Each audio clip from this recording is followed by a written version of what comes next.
Super star Rajinikanth నుండి cinema వస్తుందంటే చాలు ఇండియా వైడ్ గా ఆడియన్స్ ఈగర్ గా వెయిట్ చేస్తుంటారు.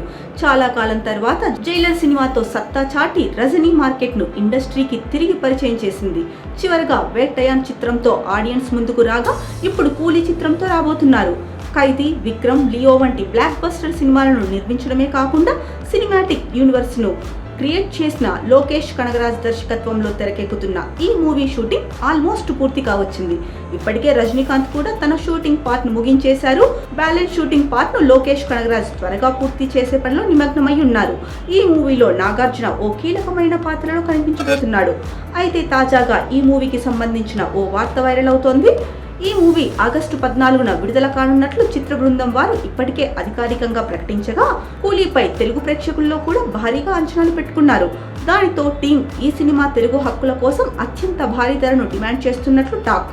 ప్రస్తుతం అందుతున్న సమాచారం ప్రకారం ఈ సినిమా తెలుగు వెర్షన్ హక్కుల కోసం ఏకంగా 40 కోట్ల రూపాయల వరకు మేకర్స్ డిమాండ్ చేస్తున్నట్లు వార్తలు వస్తున్నాయి. ఇందులో నిజం ఎంతుందో తెలియదు, కానీ ఒకవేళ వారు డిమాండ్ చేసినట్లుగా 40 కోట్ల రూపాయలకు అమ్మినట్లయితే దాదాపు ఈ మూవీ తెలుగు రాష్ట్రాల్లో 20 కోట్ల రూపాయలకు మించిన గ్రాస్ కలెక్షన్లను వసూలు చేయాలి.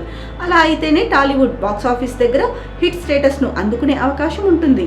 ఇక 74 ఏళ్ల రజనీకాంత్ 1950లో జన్మించారు. ఇక రజనీకాంత్ అసలు పేరు శివాజీరావు గైక్వాడ్. ఇక రజనీకాంత్ 1975లో కె బాలచందర్ దర్శకత్వంలో వచ్చిన అపూర్వ రాగంగల్ చిత్రంతో తన ప్రస్థానం ప్రారంభించాడు. కొన్నాళ్లు ప్రతినాయక పాత్రలు పోషించాడు.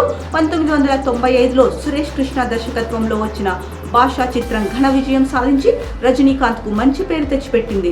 2007లో వచ్చిన శివాజీ చిత్రం 100 కోట్ల క్లబ్ లో చేరిన 3వ సినిమాగా పేరుగాంచింది.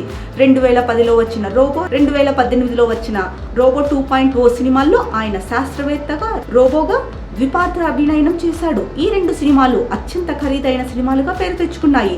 ఇక సినిమా రంగానికి రజనీకాంత్ చేసిన సేవలకు గాను భారత ప్రభుత్వం 2000 సంవత్సరంలో పద్మభూషణ్ పురస్కారాన్ని, 2016లో పద్మ విభూషణ్ పురస్కారాన్ని బహుకరించింది. ఒక జాతీయ పురస్కారం, 7 సార్లు తమిళనాడు సినిమా పురస్కారాలు, ఒక నంది పురస్కారం, ఒక ఫిల్మ్ ఫేర్ పురస్కారంతో పాటు ఇంకా ఎన్నో అవార్డులను అందుకున్నారు రజనీకాంత్.